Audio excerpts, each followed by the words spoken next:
gonna break the news? Who's gonna break the news? Who's gonna break the news?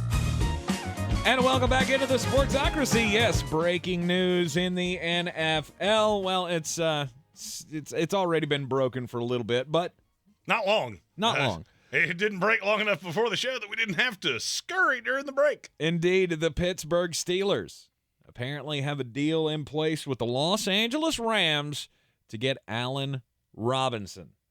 The two teams are going to trade 7th-round picks. So the Rams will move up like 16 spots, something like that. Math's not my strong suit, but they're going from 251 to 234.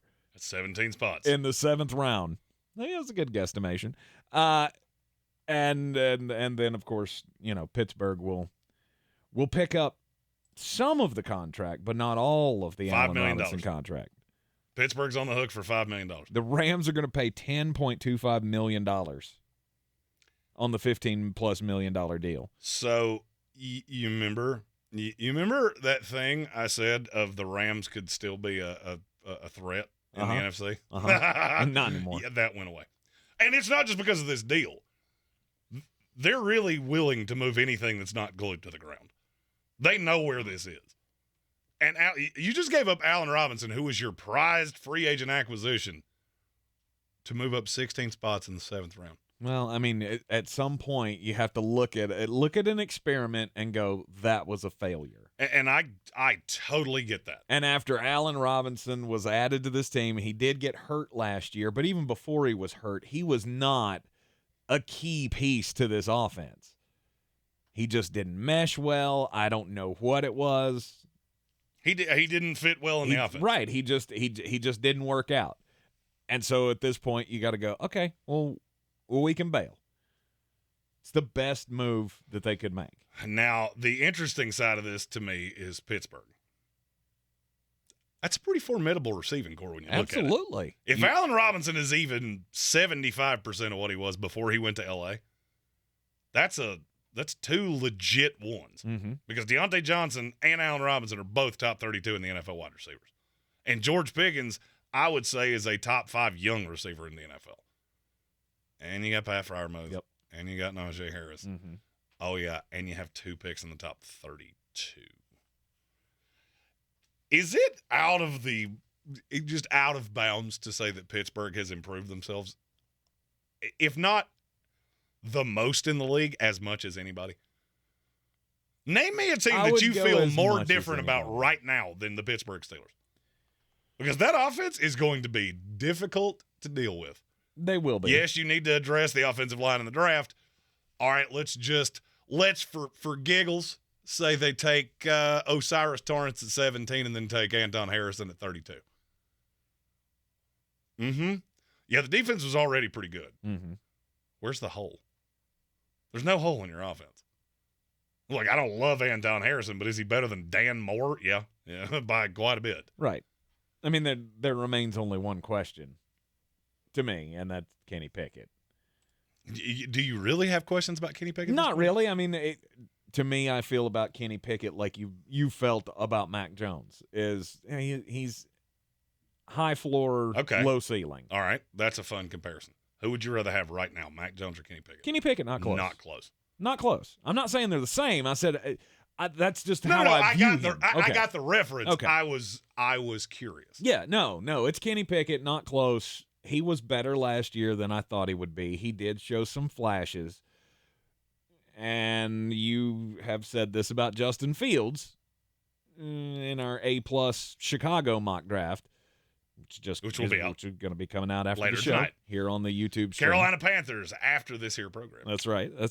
But when the Chicago video comes out, you'll hear Jeremy say that Justin Fields, there's no more excuses. No. Not that there are a whole lot of excuses for Kenny Pickett right now anyway, but and here's the thing, Kenny Pickett was fine. You give him 3 wide receivers like this and a tight end to lean on and a thumper running back in an offensive line, that offense should move pretty smoothly. And I feel like and I said Osiris Torrance earlier, I feel like the inside of the line's pretty good. It's the 2 tackles that you need to address. The big question remains, what are you going to get out of Allen Robinson? Is he going to be healthy? Because he hasn't been healthy for long in a while, right?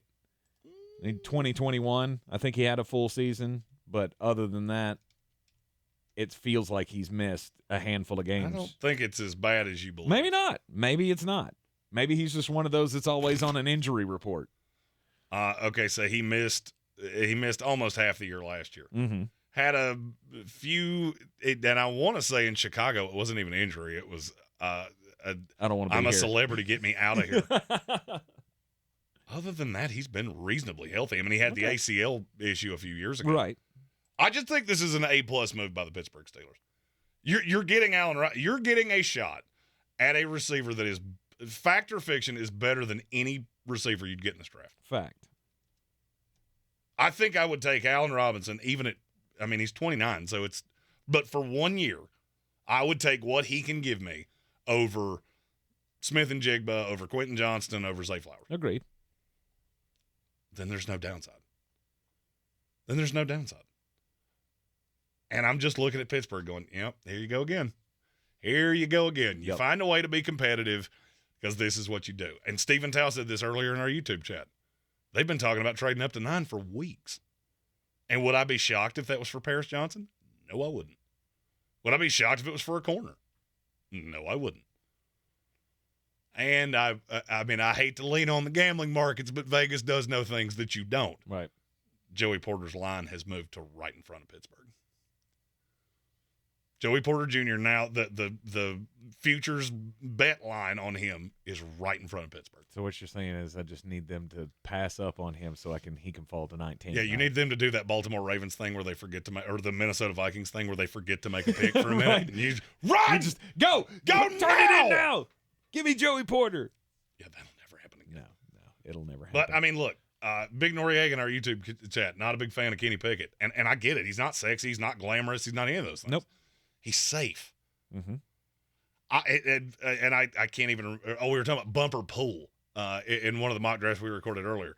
The high side and the low side, they're separated by about that much. If you can't see us, there's about an inch in between my fingers. Mm-hmm. Right. Your ceiling's not crazy high, but your floor is incredibly safe. Exactly. And you put weapons like this around him. You play really good defense. And why do I see this? Why do I have this vision of Pittsburgh just doing exactly what Pittsburgh does? They find a way to get in the playoffs, and then they're the team nobody wants to play. Yep. And he becomes the next Jimmy Garoppolo, who Mm-hmm. may not be a great quarterback, but his team was so good around him, and the chemistry and the culture worked that it got him to the Super Bowl. And Noriega said he's a diehard Steelers fan. I think I already knew that. And Kenny's not elite. I'm not saying he's elite. I'm saying he doesn't have to be. Mm-hmm. When you play defense the way the Pittsburgh Steelers do, because really be honest with yourself, how many teams in the NFL predicate themselves on defense? It's not many. It's just not. Right. And you play in this big physical division.